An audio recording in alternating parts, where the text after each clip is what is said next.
The following is a presentation of Dating Kinky, built by Kinksters for Kinksters, poly, queer, trans folk, and anyone not quite vanilla. And it's free.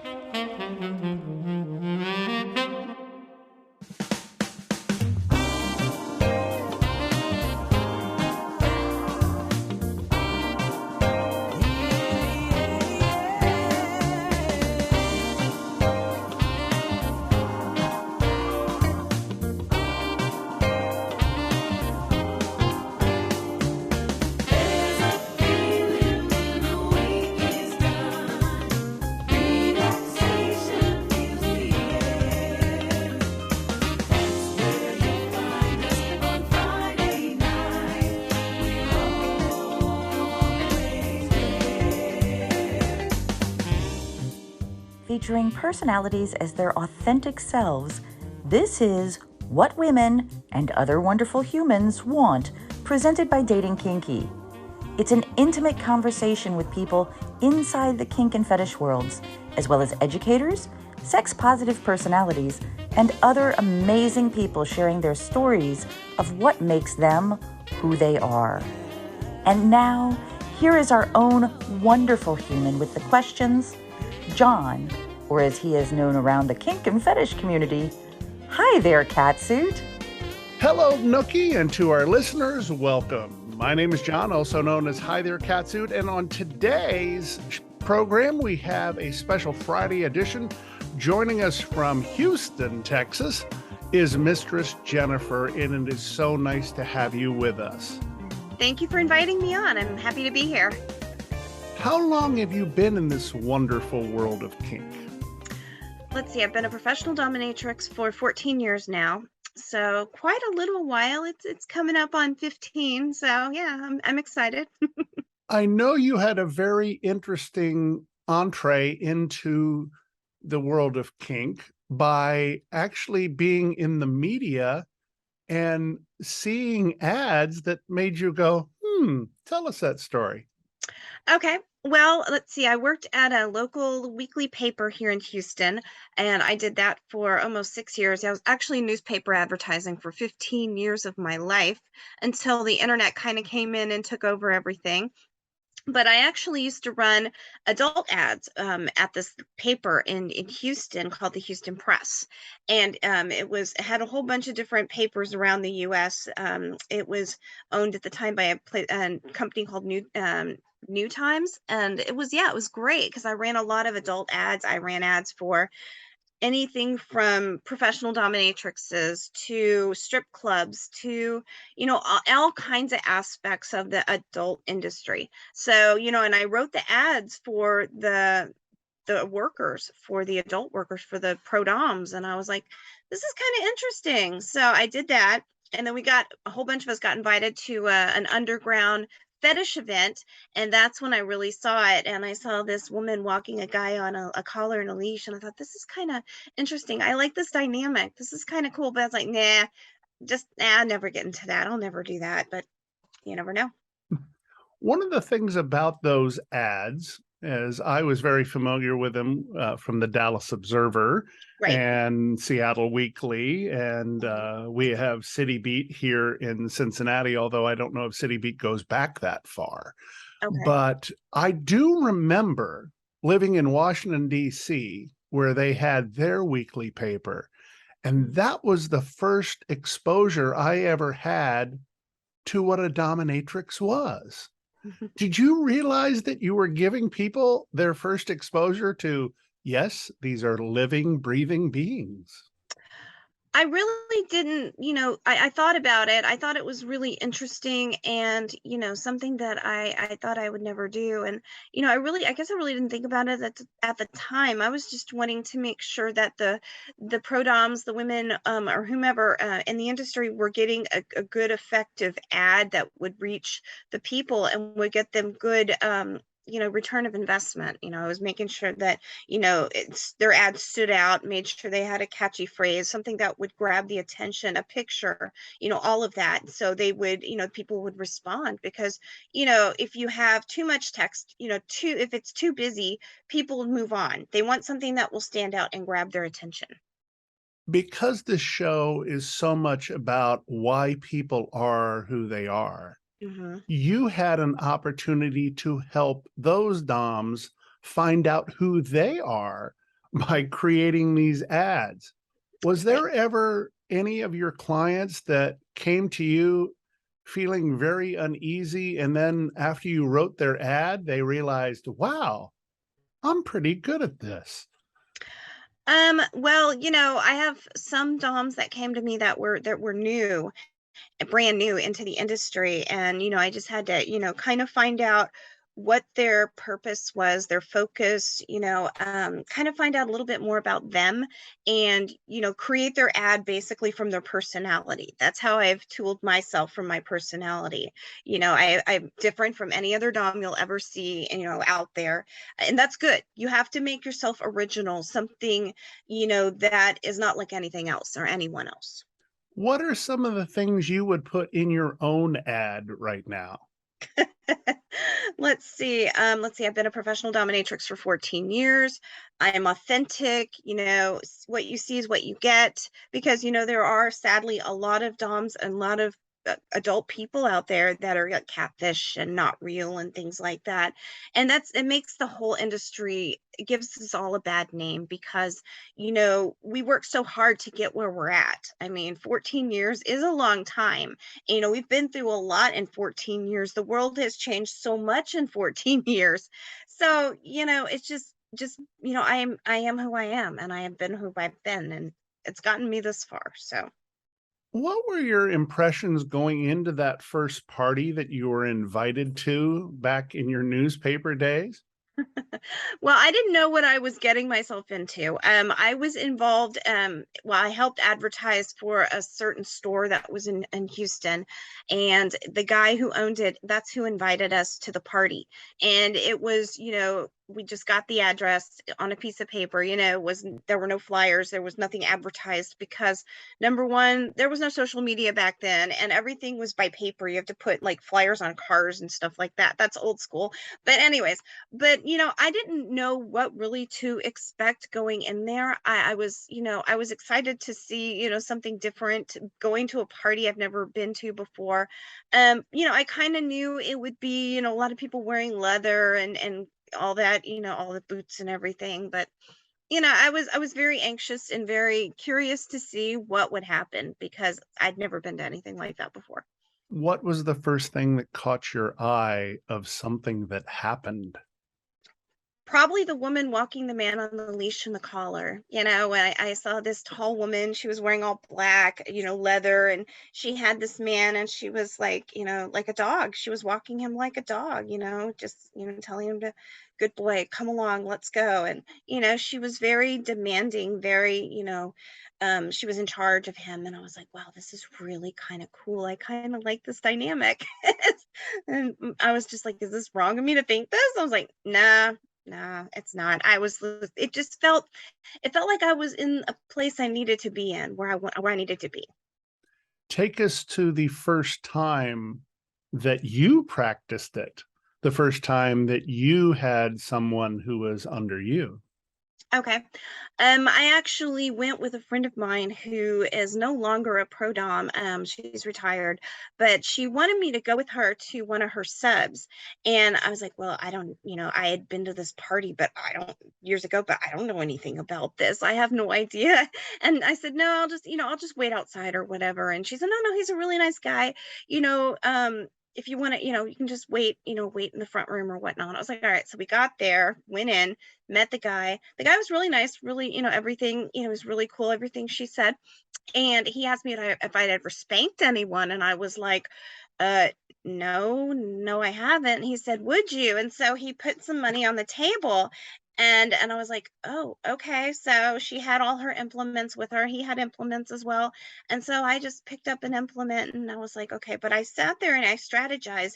I'm like, not going to pick up the biggest one, because that one looks very, dangerous. And that one looks a little bit further than I should start. I already knew that I had to start somewhere small, but I just didn't know. So I just picked up one of the smaller ones, and I was like, all right. So I started spanking him, and I was like, this is kind of exhilarating. This is kind of like fun. This is, it's like stress relieving, and I just enjoyed it.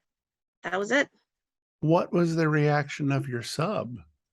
Well, he was very surprised that I actually, could handle a paddle the way that I did, because I gripped it up and I just kind of, swung it, and I knew, to common sense told me don't use your whole arm because that's too much of an effort. So I just kind of used my wrist.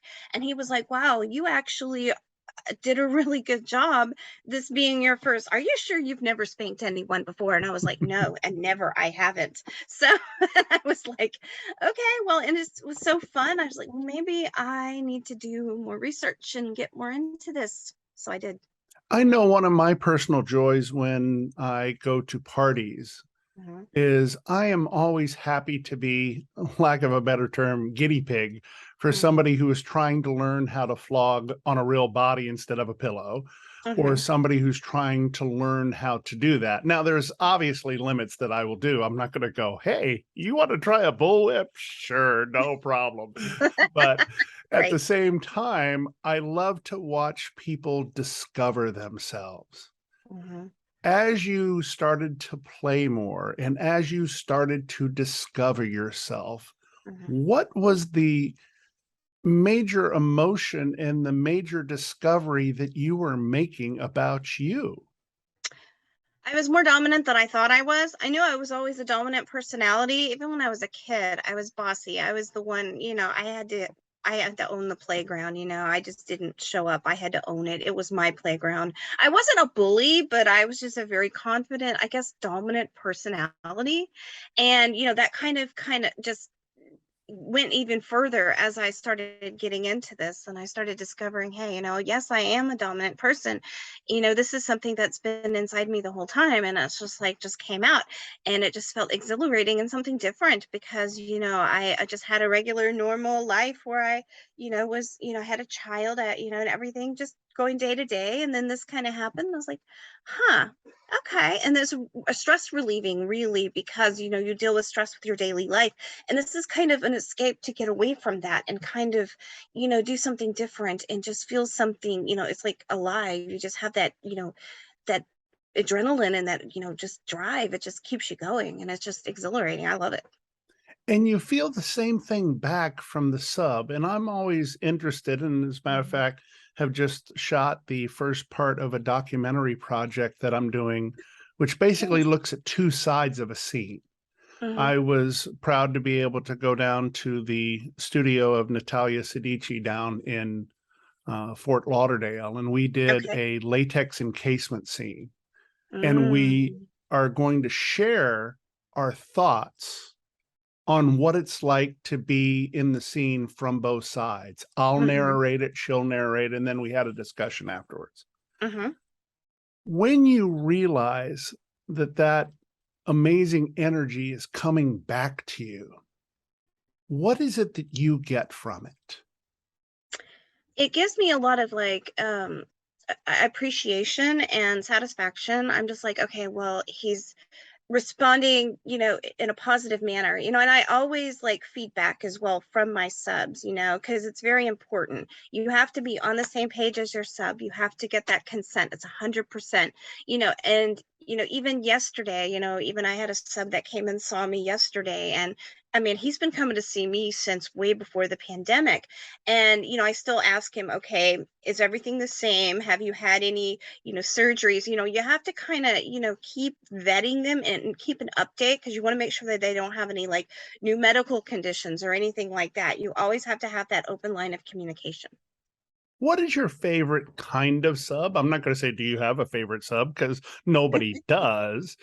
But what is your favorite kind of sub to have? One that is obedient, of course, and, doesn't try to. I have some that like try to tell me or how to do a session. They try to control it, and they're really not a sub. They try to control the situation, and that infuriates me. But somebody who, is in it 100%, someone who has an open line of communication, someone who is on time. I love them being on time, because, their time's valuable, my time's valuable. Um, Basically, that's it. I like to have that, 100%, dynamic. If it's not going to be two-way street, then it's not going to happen. Can you tell me an instance of a time where a sub started in the one way of the I want, and eventually found their way to being a submissive person that you went, that's what I'm trying to teach? Yes. Well, I've had them, send me a list of, I guess they're not demands, but they're things that they want, which, I mean, you can list suggestions, things that you'd like to look at doing during the session, but just don't text me or tell me, I want this, this, this, and this. And I'm like, no, we don't do it this way. We do it this way. And so I tell them, I'm the Dom, you're the sub. You can ask me, but don't demand from me, because I will shut you down in a heartbeat. I will delete you, block you, everything. Speaking of lists, when we were getting ready to do this particular show, I asked you to send me a biography, and you sent me a list of what you like to do. Here's what struck me about that. You are not what you like to do. You are the person behind being able to provide those amazing sensations. So when you look at your character, so to speak, what is it of your character that makes you a great Dom? Well, I'm consistent. I've been around a long time. I'm dependable. I am there when I say I'm going to be there. You get what you see. I am what I am. I'm not gonna sugarcoat anything. I'm the girl in the picture. I'm the girl in the ad. I'm who you see is who you get. I'm not gonna be any kind of catfish. I'm not that person. I've been around this whole. I've traveled all over. I've been to different events, worked in different dungeons, and I just have to be. I'm the person who I am, and that's why I even use my first name, my real first name. I don't make up a name. It's like, why be fake? Why be something that you're not? It has to come from within, and you can't act through it. You can't play like it. It has to just come from within and be authentic. One of the things that I appreciated when you did send me your biography is you were very literal about it. I was born in, which I absolutely loved because I got That's to me. know You wanted a biography, so I sent you a biography. I'm even actually starting on a book. I don't even know how to write I mean, I know how to write, but putting a book together, that's going to be, that's a thing. Okay, so what's chapter 1? Basically, when I first discovered how we started with the newspaper industry, basically my first exposure to the industry. That's a little bit of it, but yeah, there's going to be so much more, because I mean, this is this is almost 15 years of my life. Well, I want to share a bit from your biography because I can relate to this because I had 2 preemies. My ex did, but I had 2 people who were born in the special care units and had to get through all that. You started your life basically as a fighter. Right. Does that lend into your inner dedication to what you do, the fact that you never had it easy? Probably, I think so, because I'm a very determined person. I'm gonna get it done. I'm gonna get the job done. And I really don't consider this a job, because I enjoy what I do. Going to an 8 to 5 job, that's one thing. And I do work a regular job as well, but that's something I have to do. This is something that I enjoy, something that I love. And yes, as I said, I'm very persistent. I'm very, I don't give up easily. I'm just that person, and I have to be like that, because I want to make sure that, I'm successful, and raising, my son over the years, he's successful. It's just not me. It's not just about me. Is there anything you take from your regular job and bring into the dungeon, or anything from the dungeon that gets you through your regular job? Well, yes, because I actually work at a smoke shop, novelty store, adult store. So So And there you have it. but I try to keep it separate. My bosses know that I'm a professional dominatrix. I do events, I've taught classes, I do all that. It's no secret, and I knew them before I worked at this place. So, but no, it's kind of a crossover sometimes, because I make suggestions of implements and things that I come across in when I travel, even, and will tell my boss at work, hey, I think we need to get this or that, or certain things, make suggestions. So it has a lot of crossover between being working, doing sessions, working in dungeons, things like that, and working at my job, because I work at Fantasy Gifts and Toys in Houston, and yeah, we have a little bit of everything, but our adult section is pretty strong. It's great. And the beautiful thing about that is, despite the reputation that the vanilla world might have Mhm. about the industry, Mhm. it is definitely about removing shame from every aspect of what we do. Mhm. I have become, in my later years now, Mhm. so open about who I am. No, I don't go into work and go, I got beat up last night, or I got a wonderful flogging. No, but Right. my good friends can tell when I've had a wonderful session over the weekend. They can go, you had some fun, didn't you? Why, Yeah. yes. Yes, I did. That's good. Taking away the shame in your, lack of a better term, vanilla life Mhm. seems to be something that can only make you a much better dominatrix as time goes on. Mhm. So Well, tell me about some of those examples. Well, okay, most people know in my regular life what I do. Mhm. I had to expose that probably about 10 years ago almost. Yes, because I had to do an event. Well, I didn't have to, but I chose to be part of an event in Austin, and they said, okay, well, we're going to advertise it on, Facebook and all these different platforms. And I'm like, okay. And they're like, we're going to have to put your picture out there. I was like, for everybody to see? And they're like, yes. And I was like, oh, okay. So that's basically how everybody in the whole world that I knew, all my friends and everybody who were on social or wherever, found out. So, but aside from that, I basically, yes, I had two lives. I had my life away from the scene and my life in the scene. And, people, I just had to be very, especially like back then, because I was in newspaper industry, so I had to keep it separate. Of course, I couldn't, at the job that I had when I basically started being a pro dom 14 years ago, was a different, it was more of it was a daily paper, it wasn't a Mhm. weekly paper, so things were a little bit different there. I couldn't just go around as as like a corporate scene. I couldn't go and say, hey, I went to this such and such event, or I spanked this person or whatever. I couldn't, I had to keep it separate. So yeah, it was, and it was an escape when I did have sessions, because I could be more myself. But I felt like I was a little bit like, I was like, oh, I hated being secretive, because, Mhm. me, I like to say, okay, well, I like to talk about the industry and all of that. And it was just kind of, it wasn't, it was something I had to keep secret in the beginning. And I felt kind of, like I wasn't complete. I felt a little, like I was leading a double life. So, Coming into your dungeon, coming mhm. into the place that you create this wonderful safe space for people to explore. Give me an idea of what it's like to walk in and see you for the first time, and kind of the emotions and the advice that you give to people when they come in for the first time. Okay.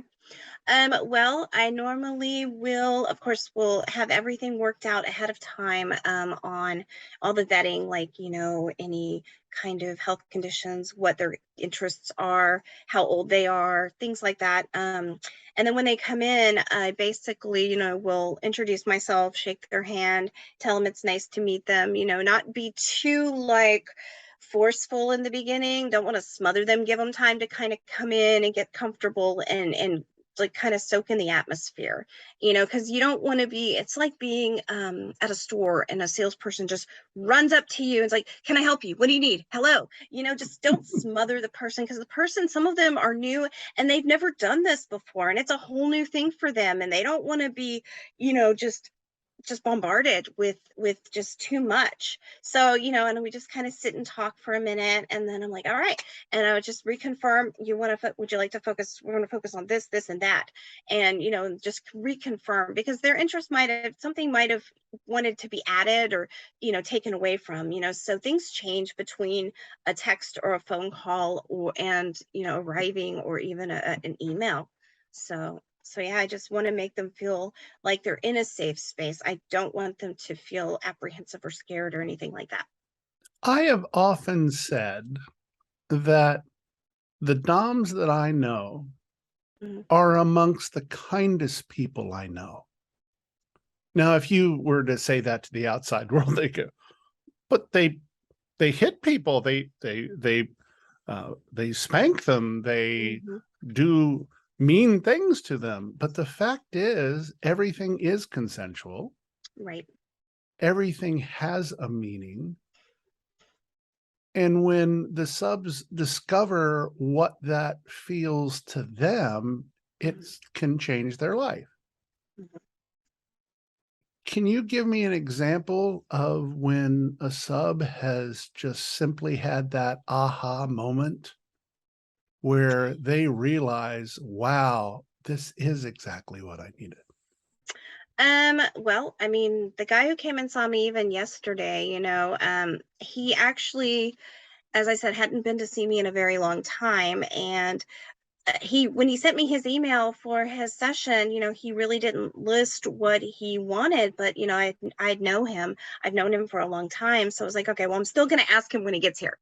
So when he came in, we went over what we were gonna focus on. And then, yes, and at the end he's like, this is actually exactly what I wanted, what I needed for today. This really helped, because I guess he was dealing with a lot of stress. Mhm. When they deal with a lot of stress, they feel relieved when they come and see me, because it's an escape. It's a way to get away from the norm and their lives, their work lives, their families, and all that. So he was like, oh, this is like a breath of fresh air. I'm so happy that I did this today. And he told me that at the end, and I was like, well, oh, good, good. So, but yes, we are kind people. We have, these personas, because, that is who, I guess, and I guess everybody personifies, makes us out to be these, mean monsters or whatever. But yeah, when I'm away from this, even when I have people come and get spanked, or at demos and the events, I'm still a nice person. It's just, I am very serious and very firm about what I do, because if I'm silly and goofy and all that, they're not going to want to come and get spanked for me. They're not going to take me seriously.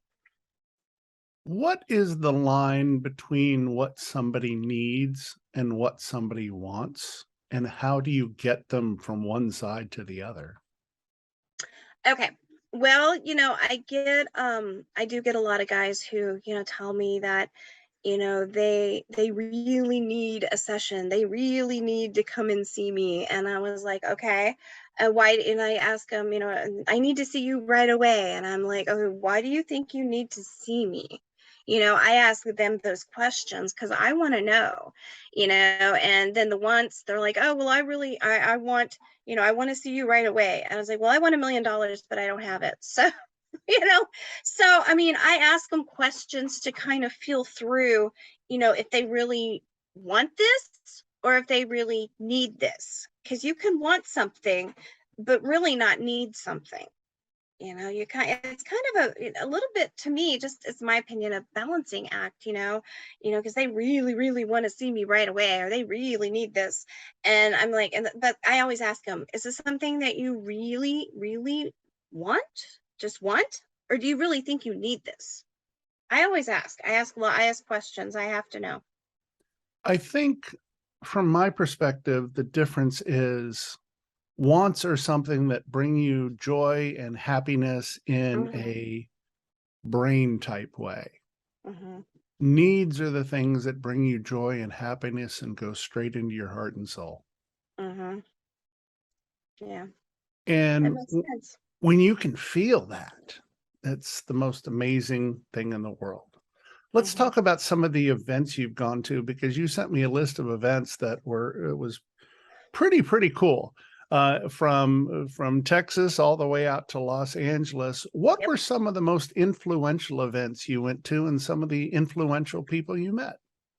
Okay. I think DomCon is the best one ever. I wanted to go this year, but airline tickets were a little expensive, so I was like, well, sorry, I'm not going to make it this year, but I really wanted to be there. um that actually, I've worked at the dungeon there at Sanctuary LAX, and I love that dungeon. I've learned so much from the dungeon, from Mistress Cyan. I mean, she's amazing. She's like the ultimate. I mean, she's just so awesome. I love her so much, and I've learned a lot from her, which is really cool. And the other DOMs there early on. My first time going there was to the dungeon was probably, let's see, 2016 or no, 2017. And I just sat there, and I learned a lot, by watching, observing. And even I was helped a sister. We actually interviewed this one submissive to work at the dungeon, and she wanted my assistance to help, which was wonderful. I was like, oh my gosh. But yes, every time I watch her, I'm just like in awe, because she's been around so long. She's learned so much. She's given so much. It's like, you know, it's just wonderful, and I'm so blessed that I've had the opportunity to go there and work and actually observe. And she's great. I mean, the whole experience. DomCon is great. If anybody can go, it's twice a year. It's in May in Los Angeles, in October, usually in New Orleans. So hope to be back in New Orleans in October. As we are taping this, Hmm. we do tape things out of orders from time to time. DomCon is actually going on in Los Angeles, and I'm hearing back from so many of my friends. And I uh, know. I look forward to the possibility of working with Mr. Cyan and Hmm. with all the great people there, because they, from the Dominatrix Hall of Fame that Terra Indiana puts in, to the honored guests Hmm. that they have.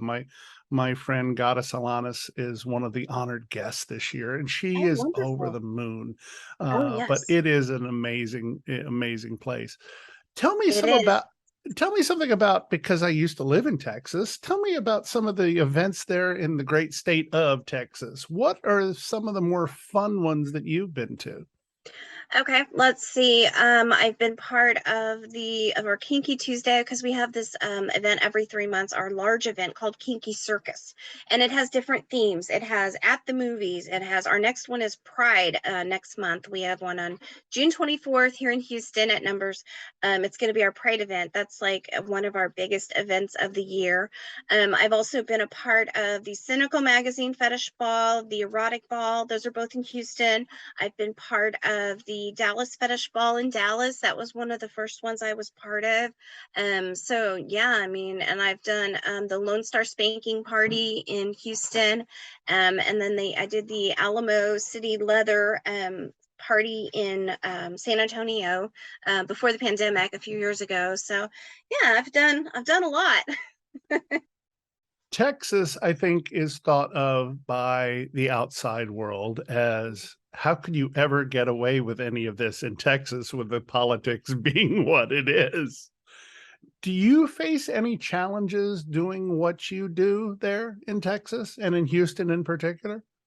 Um, well, with my sessions, no, because who knows, some of those guys that come and see me secretly might be politicians. You never know. Those are the most naughty ones. The judges and all those guys, those are the most naughty ones out there. No, but I screen everybody, of course, before I take a session, anyways. But no, I mean, everybody, is pretty, we have a pretty great um community, especially with our Kinky Tuesday. And it's been around for 9 years. Very close knit family, very, tight knit community. We work very well together, and it's great. I mean, I haven't had any issues with any of the events or anything that with Kinky Tuesday. Yeah, because I don't like to venture off into, there are lots of groups I'm sure out there, but I'm very picky about the ones that I choose to be part of, and I have to be. I am to the point where I hate talking about the pandemic, but it obviously happened. Yes. And it's I don't think it's ever going to be actually over, but it literally changed your perspective and what you had to do in not only your talents, but how you were able to associate with the outside world. Tell me what that period of time meant to you and if it changed you for the better. It did. I was very I didn't know how to react in the beginning, because I thought, okay, well, maybe this will only last a couple of months. And then I sat down and thought, well, no, maybe not. And it was a lot of like reflection, soul searching. I learned a lot from just not having that time around people, and I had to do all like online sessions. I had to start an OnlyFans. I had to, really like go through and I had to put like a clip store together and all this stuff that I never knew much about it all. I mean, I knew it existed, but I really didn't need to use that because I was an in-person professional dominatrix, not really an online. I mean, maybe I had had a couple of online sessions before the pandemic, but nothing like I had to. So it was a real transition. I had to go from in person to online, and then there were no events to do. So, I was just at home trying to, and my other job, my regular job, not this one, not fantasy, but the one before it had shut down. They let everybody go. We got unemployment, which is nice. But, it was a whole transition. It was just like, wow. And it was like a wake up call. And it made me appreciate the things that I have, really, because, you know, I really didn't really have time to sit and think about it before the pandemic because I was so busy just living life, working, doing events, traveling, all this.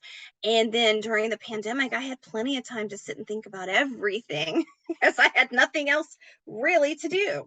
So it was, and then when we got back out there and started doing events again, I had to learn how to be around people again because I was so used to not being around people for so long.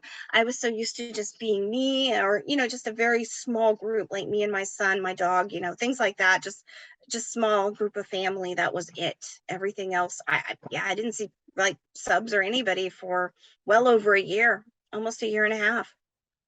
Stepping back into your space to have those private sessions, Mhm. just how good did it feel? It felt great. I was like, oh my gosh, I get to see people again. And I had subs contacting me throughout the pandemic, like in the beginning, especially, hey, are you, taking appointments, having sessions and stuff like that? I'm like, no, I can't because of the pandemic. And most of them were great about it, but I got a few of them are like, oh, you really believe this? You think this thing is real? And they were just, kind of giving me, a lot of flack for it because they were like, oh, well, this thing is all made up. It's all, and I was like, no. And but most everybody else was real supportive, and it felt great though because I could see people again. I could do what I love, and it's like I never really, you just have to, I like to keep working because I keep my skills up, and you never really lose it, but it's always good to just keep doing it because it just keeps you fresh. And then I like learning new skills too. So it was great seeing people again at all my sessions and all my people because yeah, it'd been well over a year before I had seen them before then. So much of what we do is trying to explain what we do. And it's Right. kind of sad because what we do is a beautiful thing. I know that you had an opportunity back about 8 years ago to be on a morning show Hmm. on radio in San Antonio. Now, I can only imagine that a morning show, being what it Hmm. is, Hmm. can probably make a lot of fun about what we may do. How did you approach that and how did it all come about? Okay, it was for the Alamo City Leather and Fetish Weekend in San Antonio, and we had a group of people that, went on this morning show. It was just a regular, it was really funny actually because I wanted to spank the DJ, like the main DJ, but he was not having it. He was like, no, I don't want to do this. So he had one of his other DJs in his group like volunteer. And so I spanked that guy on the air, and we actually shut down the feed. We shut down, and the whole thing just the system got overloaded, and it just stopped. So we shut it down because there were so many people trying to tune in. It was great, and it was like funny because the guy was like, because I told the DJ, I was explaining what I was doing. I was like, he's like, what is that? I said, this is like, I had a writing crop. This is a writing crop and flogger. And they were like, oh my gosh. And you could hear it and hear me smacking him over the air. And people were they were watching the people tune in. And it was just like, wow. So yeah, their online feed got overloaded and it stopped and had to be rebooted because it had too many people listening. Mistress Jennifer, are you telling me you just broke the internet? Yep, I broke the internet that morning. I need to go back and look and find that clip again, and I want to listen to it because it was just so funny. It was hilarious, and that guy will never forget it, I'm sure, as long as he lives. Unforgettable memories are what this is all about. How do you see yourself into the future now? Okay, well, I'm going to keep doing what I do because I've done it for so long and I love what I do. Let's see, I'm going to try and start traveling again if airline prices will cooperate. But, it's just so expensive because everybody's back to traveling now and doing what they do, their jobs and everything. Let's see, I'd like to go back to DomCon. I want to join some more fetish groups, events throughout the U.S. I'm looking at a couple of them. One is I'm looking at the Rubber Ball in Minneapolis, I believe, and that one's in the summer. And maybe a couple of others, but I definitely want to, and maybe I would like to, start teaching some classes again too. I just have to find the place because where I work is a very small building and we don't have enough room. It would be just too crowded, So. Mistress Mia and the folks at Von Desk who put on Rubber Ball, fantastic event. Yes. I am hoping to go at some point, but knowing the people that do that, and of course you have the amazing Jean Bardot and Amanda Wildfire and Queen P and Doll Mistress and Mistress May. I could go on about Minnesota so much, but great event, and absolutely encourage you to check that one out. Definitely. It has been an absolute pleasure having you on the show. I hope that you enjoyed taking a look back at, as I said before we started, what makes you who you are, because I think that is the fascinating part of what we do, and I really appreciate you taking the time to do it today. You're very welcome. I appreciate it. Thanks for having me here. My pleasure. And thank you for being here. My name is John, also known as Hi There Catsuit. I hope I've earned the privilege of your time, and I remind you to always remember consent and to love each other always. What Women and Other Wonderful Humans Want connects with you. Join us on Twitter at What Women Want P1, on Instagram at What Women Want Podcast, for our kinky friends on FetLife at WWW Podcast.